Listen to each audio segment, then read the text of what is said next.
Good afternoon, students. Am I audible?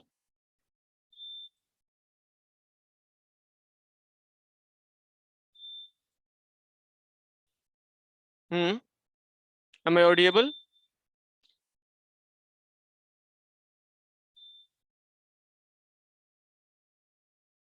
Yes.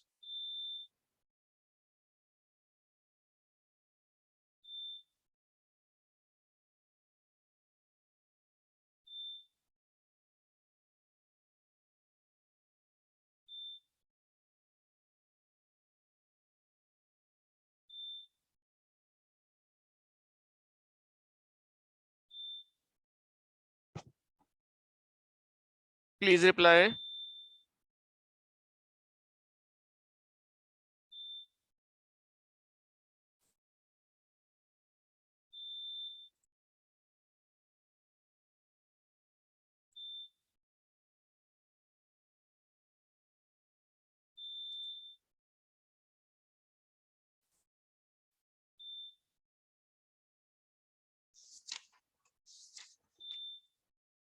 Yes, students.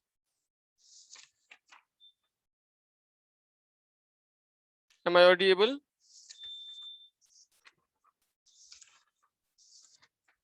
Yes, sir. Okay. बाकी बच्चे अभी जुड़ रहे हैं.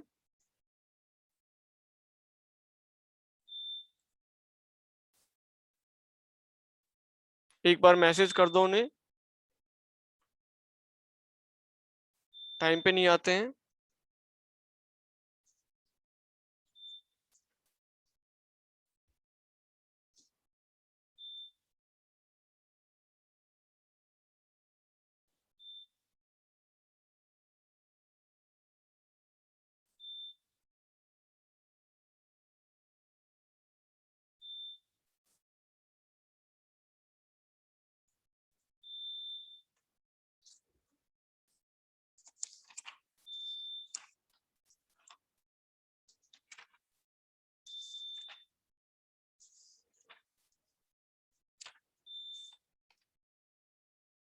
ओके.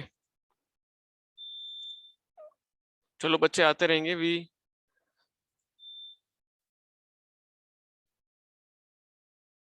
हम स्टार्ट करते हैं. Okay. So in our last class हमने काफी पोर्शन कवर कर लिया था आपका हाइड्रो पावर प्लांट का. ठीक है.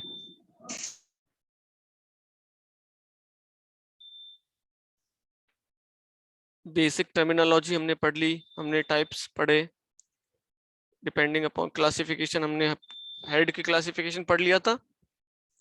Yes. Classification of dams on the basis of the head तो पढ़ लिया था हमने. कंपोनेंट्स हम पढ़ चुके थे. काफी डिटेल में हमने इसका डिस्कशन किया है. Okay. Now turbines are left. Okay. आपका ज्यादा इसमें डिटेल में जाने की रिक्वायरमेंट नहीं है जब हम बात करते हैं हाइड्रो पावर प्लांट्स की. ठीक है. ज्यादा डिटेल में हमें नहीं जाना है. हमें सिलेबस के अकॉर्डिंग ही चलना है. ठीक है. एक छोटा सा ये है, इसको और देख लेते हैं पोर्शन इसमें. That is a type of dams. इसमें हमारे पास बेसिकली चार कैटेगरीज हैं. That is arch, gravity dam, buttress dams and embankment of earth. Okay. तो पहला हम जो देखते हैं, this is your arch dam. Okay. So arch कैसे होती है? इस तरह से होती है आर्च. सो इस तरह से जो पैटर्न है इस डैम का, ये ऐसा होता है. अगर मैं टॉप व्यू दिखा रहा हूँ आपको, ये टॉप व्यू है. और यहाँ पे जो है, अगर मैं ऐसे इसको बनाऊं, तो यहाँ पे माउंटेन्स होते हैं या कोई सॉलिड उसकी होती है. जो इतना भी प्रेशर है वो फोर्स का, वो यहाँ पे डिस्ट्रीब्यूट हो जाता है वाटर का. ओके. और साइड से अगर इसका हम देखें प्रोफाइल, तो ये इस तरह से होता है.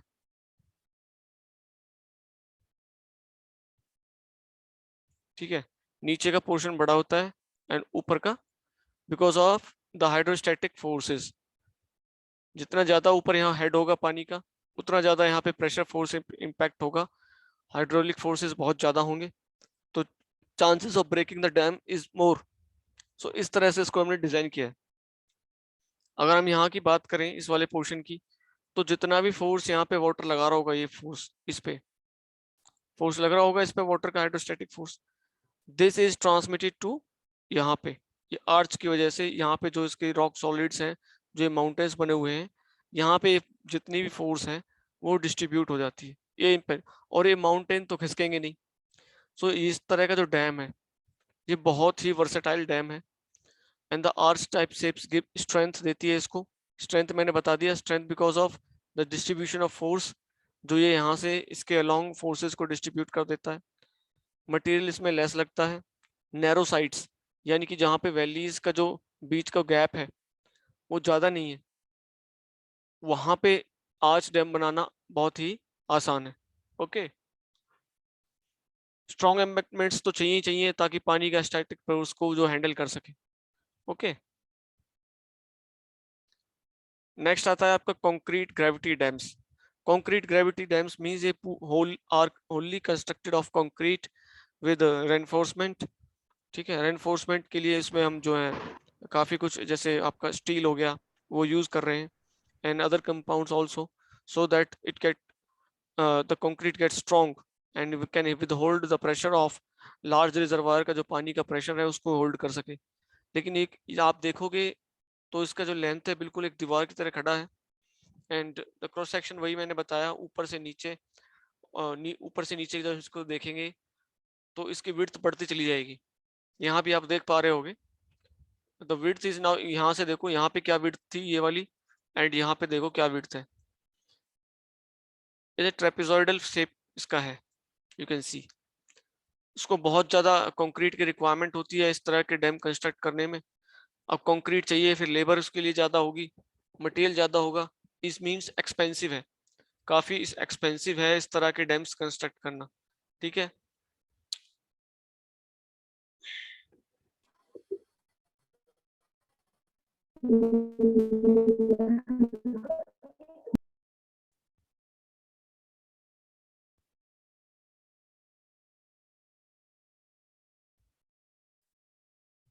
ओके।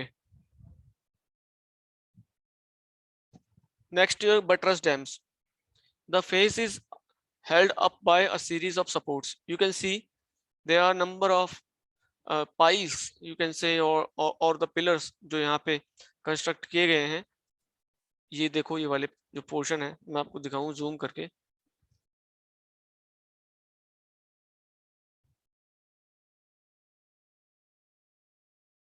ये पाइल्स हैं, ठीक है, पिलर्स जो ये कंस्ट्रक्ट किए गए हैं, और इनका शेप अगर क्रॉस सेक्शन को देखेंगे, so these are of this type. Okay, यहाँ नीचे जो पोर्शन है दैट इज फुट हिल पे, जो है यहाँ पे पानी का प्रेशर ज्यादा होगा, हाइड्रोस्टैटिक फोर्सेस ज्यादा होंगी बिकॉज ऑफ द हाइट, पानी का जो हेड है काफी ज्यादा है। तो यहाँ उस प्रेशर को विदस्टैंड करने के लिए हमें इसकी जो विड्थ है वो ज्यादा रखनी पड़ती है, और हमें ज्यादा प्रेशर पानी का ज्यादा हो जाएगा, ओवरफ्लो ना करे, उसके लिए हमारे पास यहाँ पे स्पिलवेज है जो पानी को यहाँ से एक्स्ट्रा को निकाल देते हैं। ओके,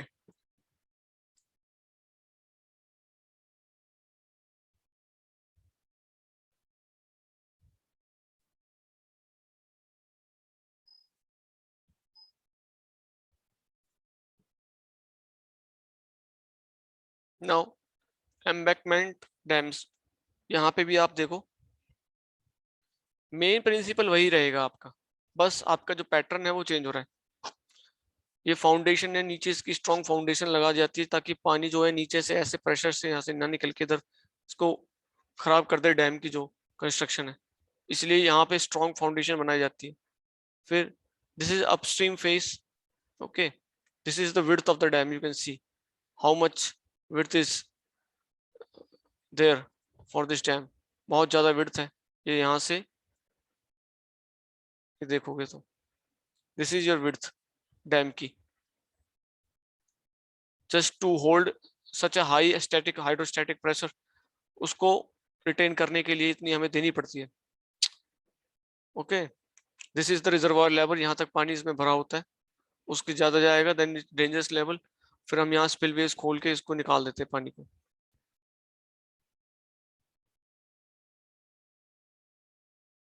कंस्ट्रक्शन की बात करें तो हम डैम कंस्ट्रक्ट कैसे करते हैं।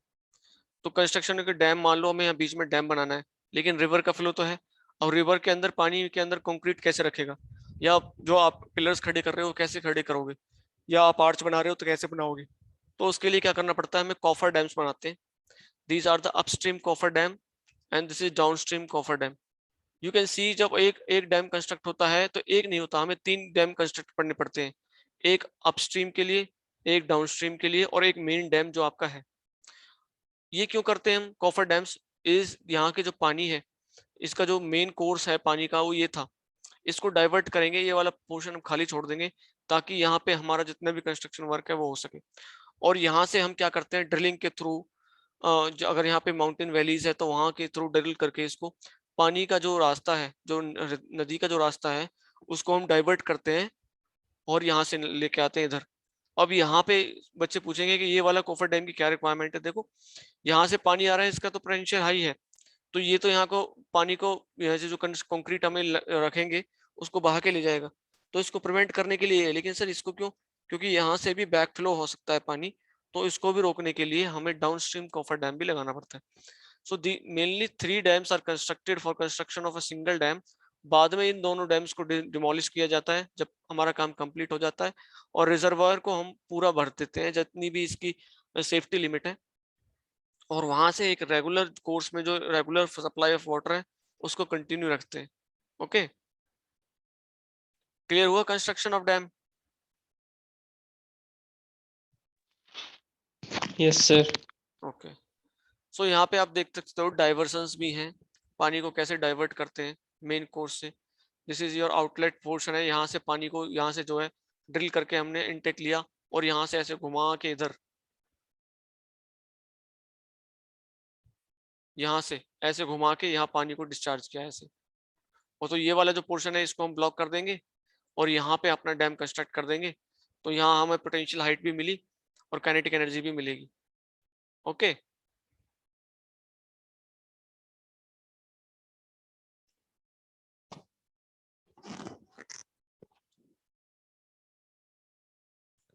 एक पंप स्टोरेज भी हो सकता है, जैसे हमने डिस्कस किया था लास्ट में कि कैसे हम पंप स्टोरेज कर सकते हैं।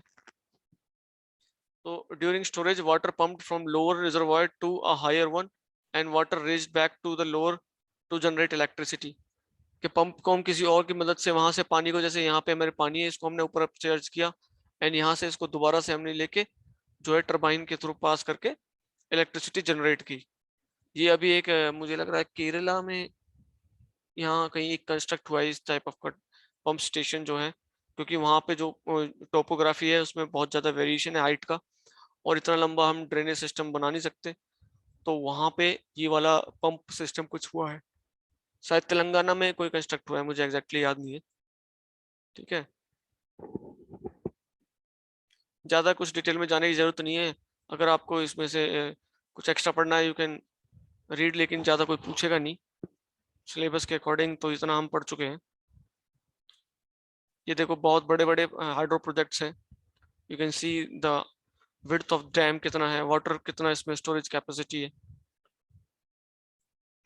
अब स्मॉल स्केल पे भी डैम बनते हैं, जैसे माउंटेन एरियाज पे जहाँ पे छोटी छोटी स्ट्रीम्स है, वाटर का प्रेशर इतना नहीं है, तो छोटी हम टर्बाइन लगा देते हैं उसमें, 1 किलोवाट की, 2 किलोवाट की, सॉरी 1 मेगावाट की, 2 मेगावाट की, depending upon the supply of the water कितनी है वहाँ पे, एंड पोटेंशियल हेड कितना है आपका। Okay, this is your micro hybrid power plants, जो हम अपनी जो डोमेस्टिक, जैसे बिग सिटीज हैं जहाँ पे ड्रेनेज सिस्टम है और पानी फ्लो कर रहा है, और because of the natural inclination, वहाँ पे हम इस तरह का सिस्टम लगा के अपना 2-3 किलोवाट पावर जनरेट कर सकते हैं इजीली। ओके,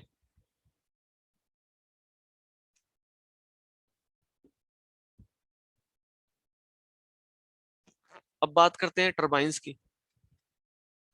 तो जैसे मैंने आपको बताया, मेनली जो हाई हेड होते हैं उनके लिए हम यूज करते हैं Pelton wheel, because of the high pressure energy is converted into kinetic energy with the help of nozzle.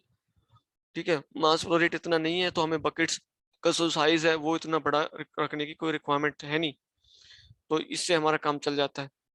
लेकिन जब हमारी बात आती है कि वाटर फ्लो हमारे पास ज़्यादा है, मास flow rate is very very high, but हमारे पास पोटेंशियल डिफरेंस इज लो, ठीक है, तो काइनेटिक एनर्जी जो है हमारी इतनी नहीं हो पाएगी.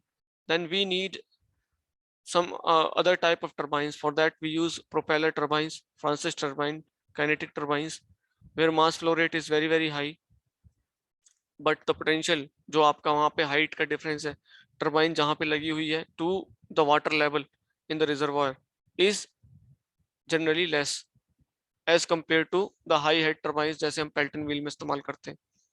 Getting my point?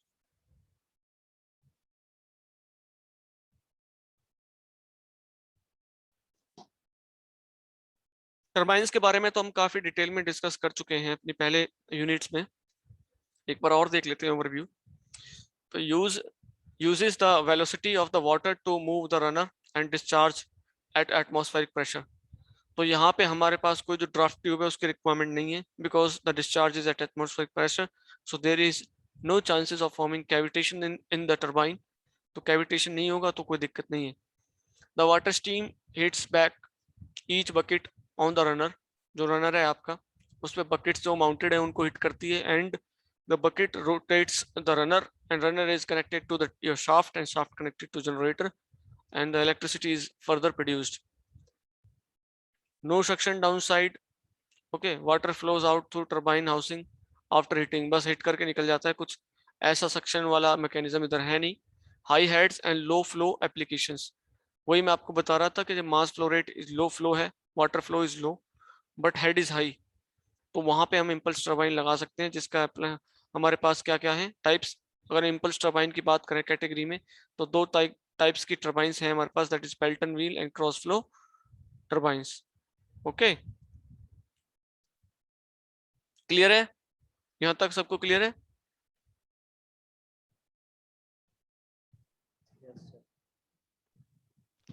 Yes sir.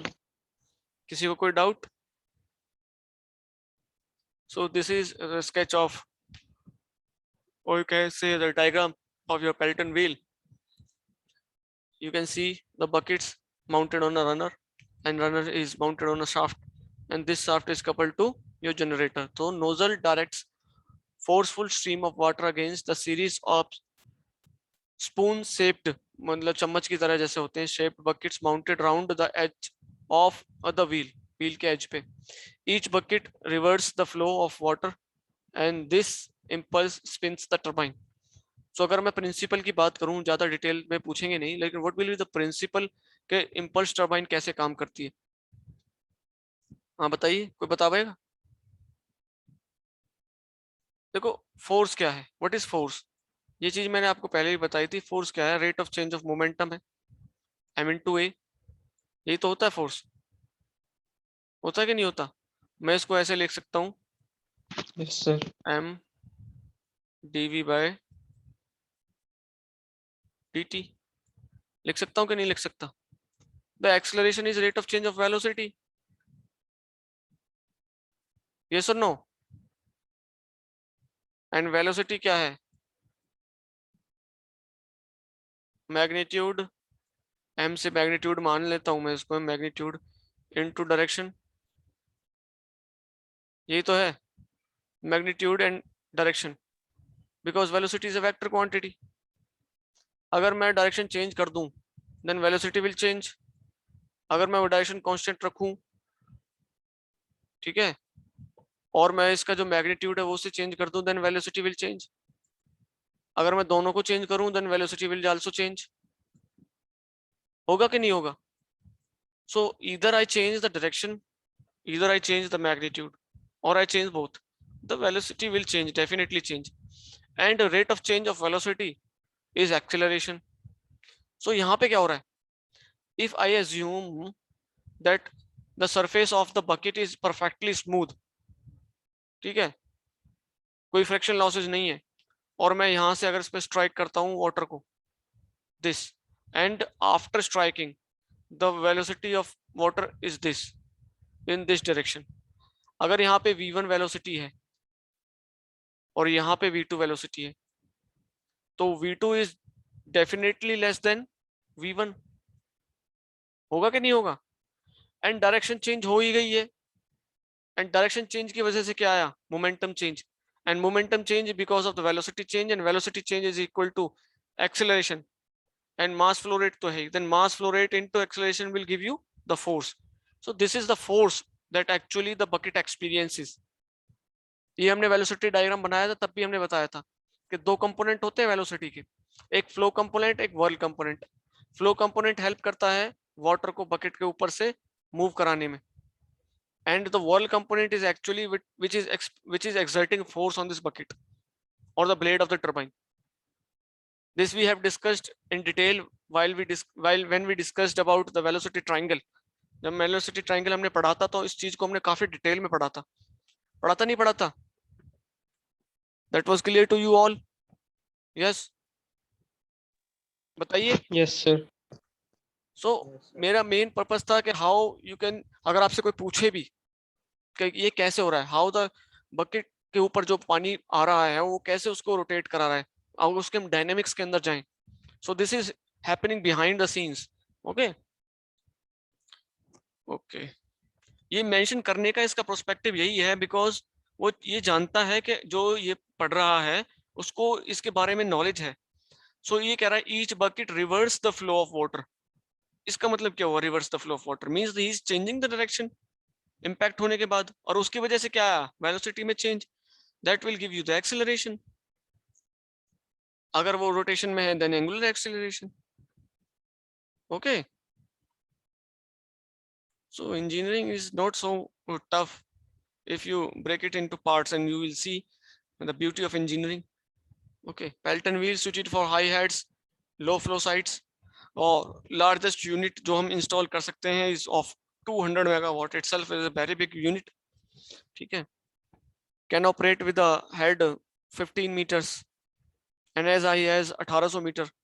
वैसे इतना बहुत ज्यादा हेड है 1800 मीटर, इस पे तो 200 मेगावाट की टरबाइन आराम से चल जाएगी. ठीक है, लेकिन ये 15 मीटर पे भी चल जाती है. So this is your Pelton wheel, this is your cross flow turbine. ज्यादा डिटेल में जाने की जरूरत नहीं है. दिस इज योर, आप देख सकते हैं diagram, and this is how your water is flowing through this turbine. You can see. So drum shaped होता है, elongated rectangular section nozzle direct against the curved vanes on the cylindrical shaped runner.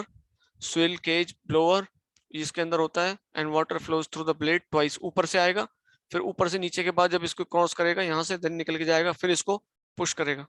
So this is your cross flow turbine which is also implemented in your high head, जो आपका dams होते हैं जहाँ पे हमारा heads ज्यादा है as compared to mass flow rate. First part, water flows from the outside of the blades to the inside. Second, from inside back to out, बाहर निकल जाता है. Larger water flows and lower heads. Then Pelton wheel, जहाँ Pelton wheel नहीं लगता वहाँ इसको हम लगाते हैं. Okay. Next comes your reaction turbine, that is combined action of pressure and the moving water. यहाँ पे जो हमारा प्रेशर हेड है वो काफी जब ब्लेड के ऊपर से गुजरता है तो वो वहां से भी फोर्स उस पर एक्सर्ट करता है. तो kinetic energy as well as the potential energy is both converted into the mechanical energy. That's why we use a term reaction turbine. The runner place directly in water stream flowing over the blades rather than striking each individual blade. Okay, so lower heads and low heads हैं and higher flow rates compared to the impulse turbine. वहां पे हम reaction turbine से लगाते हैं. So this is a diagram of your bulb turbine sealed in a unit placed directly in the water stream. इसको सीधा seal करके एक वाटर स्ट्रीम के अंदर रख देते हैं, वाटर फ्लो होता है, and shaft is coupled to your generator. Tube turbine, Kaplan turbine, Strel flow turbines are some other examples of this type of turbine. Okay. Next comes your Kaplan turbine. So Kaplan is a scroll-shaped tube that wraps around the turbine wicket gates, and the water is directly tangentially flow करेगा इसमें. Okay, through the wicket gates and the spiral onto the propeller-shaped runner, causing it to spin. The outlet is specially shaped draft tube that helps deaccelerate the water and recovers the kinetic energy.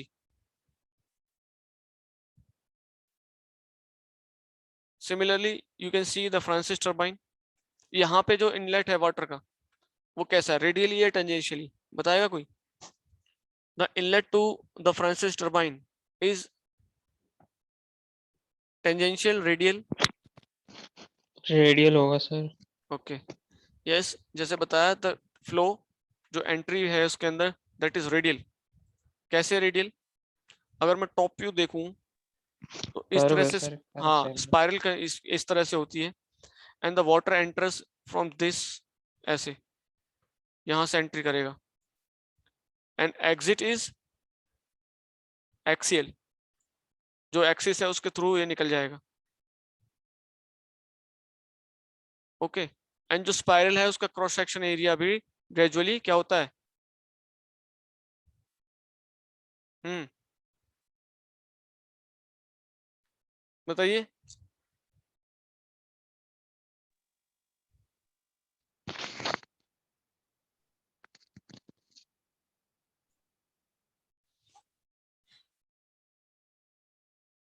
ये पढ़ के बताना मुझे कल कि इसका cross section area कैसा होता है, ग्रेजुअली इंक्रीज करता है या ग्रेजुअली डिक्रीज करता है, एंड व्हाई।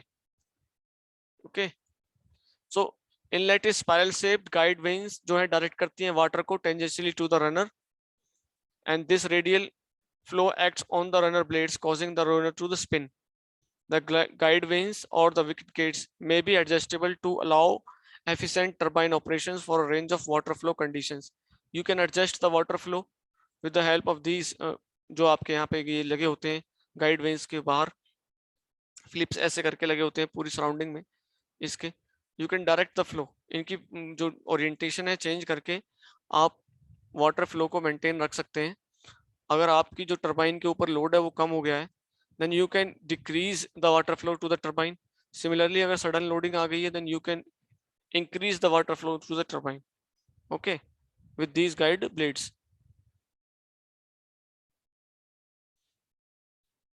ये देखो यहाँ पे गाइड ब्लेड्स ये दिख रहे हैं आपको येलो कलर के, this is in close position, यहाँ पे कोई पानी फ्लो नहीं करेगा। एंड यहाँ पे देखो यहाँ से पानी फ्लो कर सकता है, ये देखो यहाँ से अगर मैं पानी भेजूं तो यहाँ ब्लॉक कर देगा ये, यहाँ पे ही ब्लॉक हो जाएगा, लेकिन यहाँ से देखो पानी जाएगा आराम से। Okay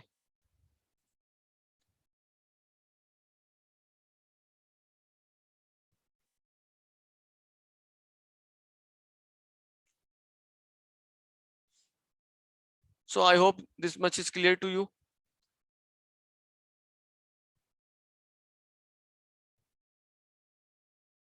So next is your kinetic energy turbines, also known as free flow turbines. Kinetic energy of flowing water used rather than potential from the head. Okay, operate in rivers, man-made channels, tidal waters और ocean currents जैसे आते हैं उनमें हम इस तरह की turbines को use करते हैं. Do not require diversion of water. Kinetic energy or the kinetic systems do not require large civil works. यहाँ पे कोई embankment बनाने की या कोई support बनाने की या barrier बनाने की requirement नहीं है. Can use existing structures such as bridge, trail races और channels. वहां पर हम इनको माउंट कर देते हैं और यहाँ से इसको सीधा यूज कर सकते हैं। अब इंडिया की अगर हम बात करें तो देखो यहाँ ये कुछ पोजीशंस हैं जहाँ पे हाइड्रो पावर प्लांट्स लगे हुए हैं। बिनवाना देखो, आप देखोगे तो यहाँ पे एक लॉन्ग ट्यूब दिख रही है ऊपर से नीचे आती हुई, दिख रही है ये वाली, this is your penstock, this is your penstock. यहाँ से पानी जो लेके आ रही है टर्बाइन हाउसिंग, टर्बाइन हाउस के लिए, टर्बाइन हाउसिंग है यहाँ पे इसके लिए। So you can see the head, head कितना है, water head is very very high. So यहाँ पे हम किस तरह की जो टर्बाइन है वो इस्तेमाल करेंगे।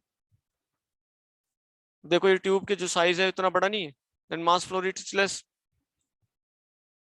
होगा कि नहीं, लेकिन इसका जो हेड है इज वेरी हाई। तो यहाँ पे हम किस तरह की टर्बाइन इस्तेमाल करेंगे बताइए। मैंने बताया जहाँ पे हेड ज्यादा है और हमारे पास वाटर फ्लो जो है, मास फ्लो रेट वाटर का वो कम है, तो वहां पे हम किस तरह की टर्बाइन इस्तेमाल करेंगे। यस बताइए।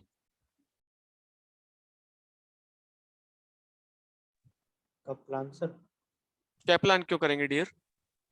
फेल्टन करेंगे सर, पेल्टन व्हील फेल्टन हम व्हील। यूज करेंगे।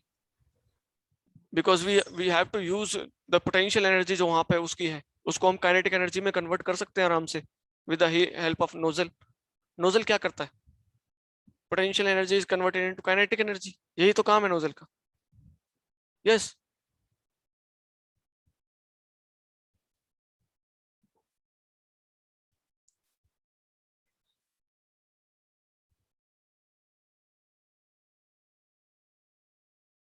Okay okay.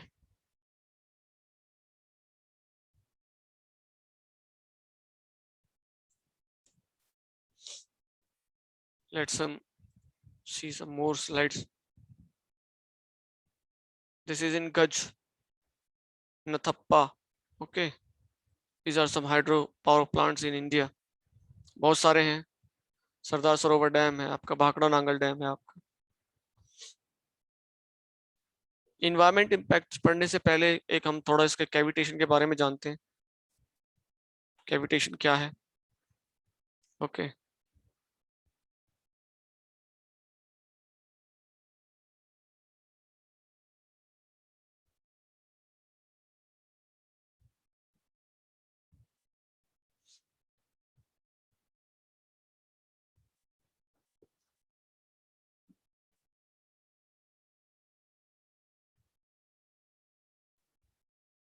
You must be familiar with this draft tube. Draft tube से आप फैमिलियर हो गए। जो हम आपका फ्लूइड मैकेनिक्स पढ़ते हैं तो उसमें हम पढ़ते हैं।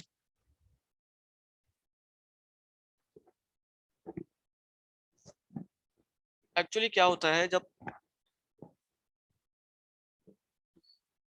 यहां से पानी एग्जिट करता है ना टरबाइन केसिंग से, so because of the kinetic energy की वजह से जो प्रेशर है वो यहाँ पे फॉल बिलो एटमॉस्फेरिक प्रेशर, और उसकी वजह से क्या होता है, the vapours start to form.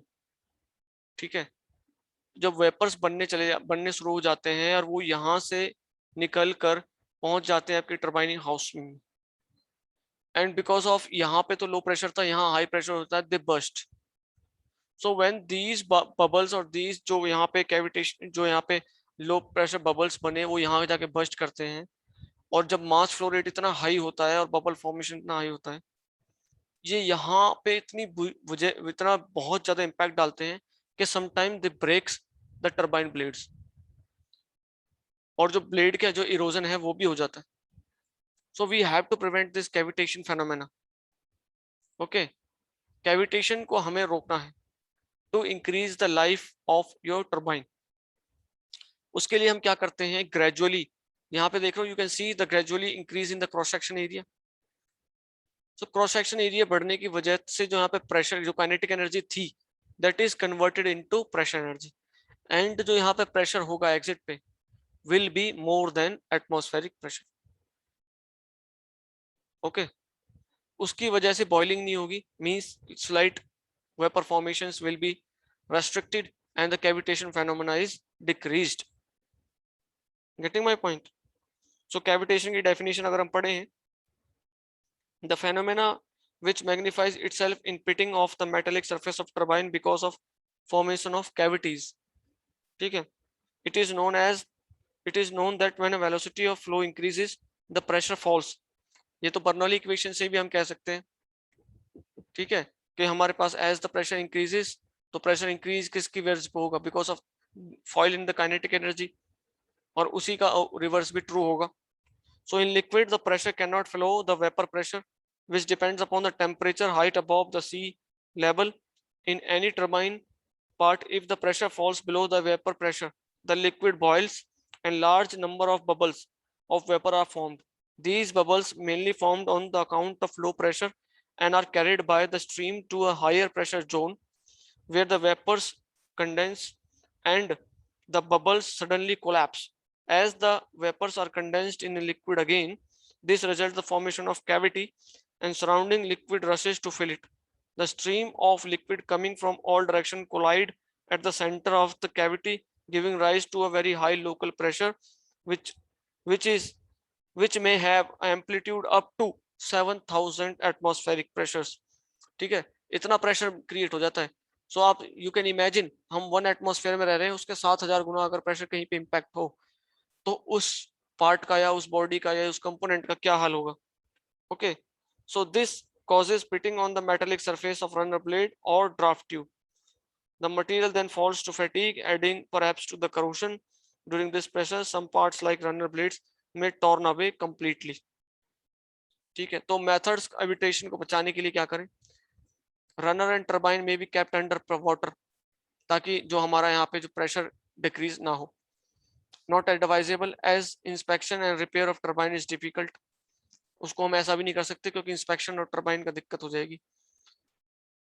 So the other method to avoid cavitation zone without keeping the runner underwater is used the runner of low specific speed. Okay, the cavitation free runner may be designed to fulfill the given conditions with extensive research. It is possible to reduce cavitation effect by selecting materials which can resist better the cavitation effect. ऐसा material भी हम use कर सकते हैं, but is of very very high cost. ठीक है, तो वो हम जाते नहीं है.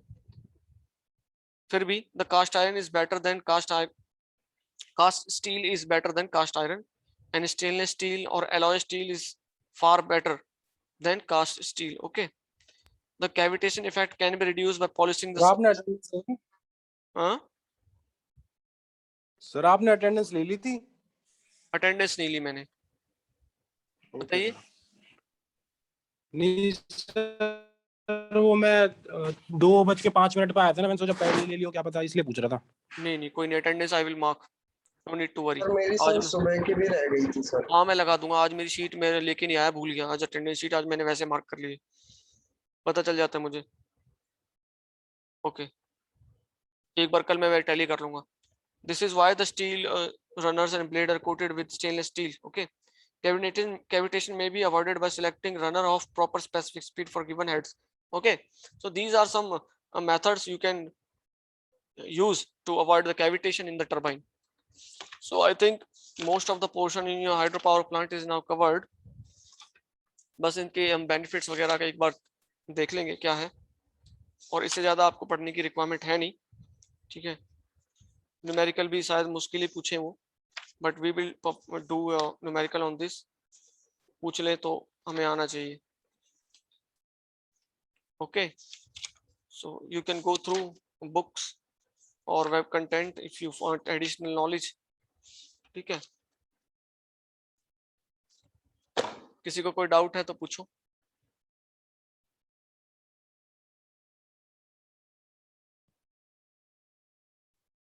यस,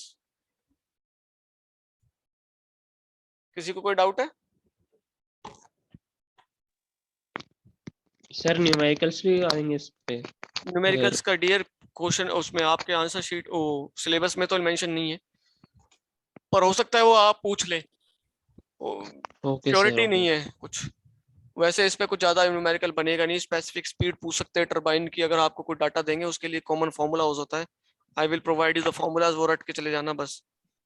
ठीक है, स्पेसिफिक स्पीड पूछ सकते हैं और कुछ नहीं है.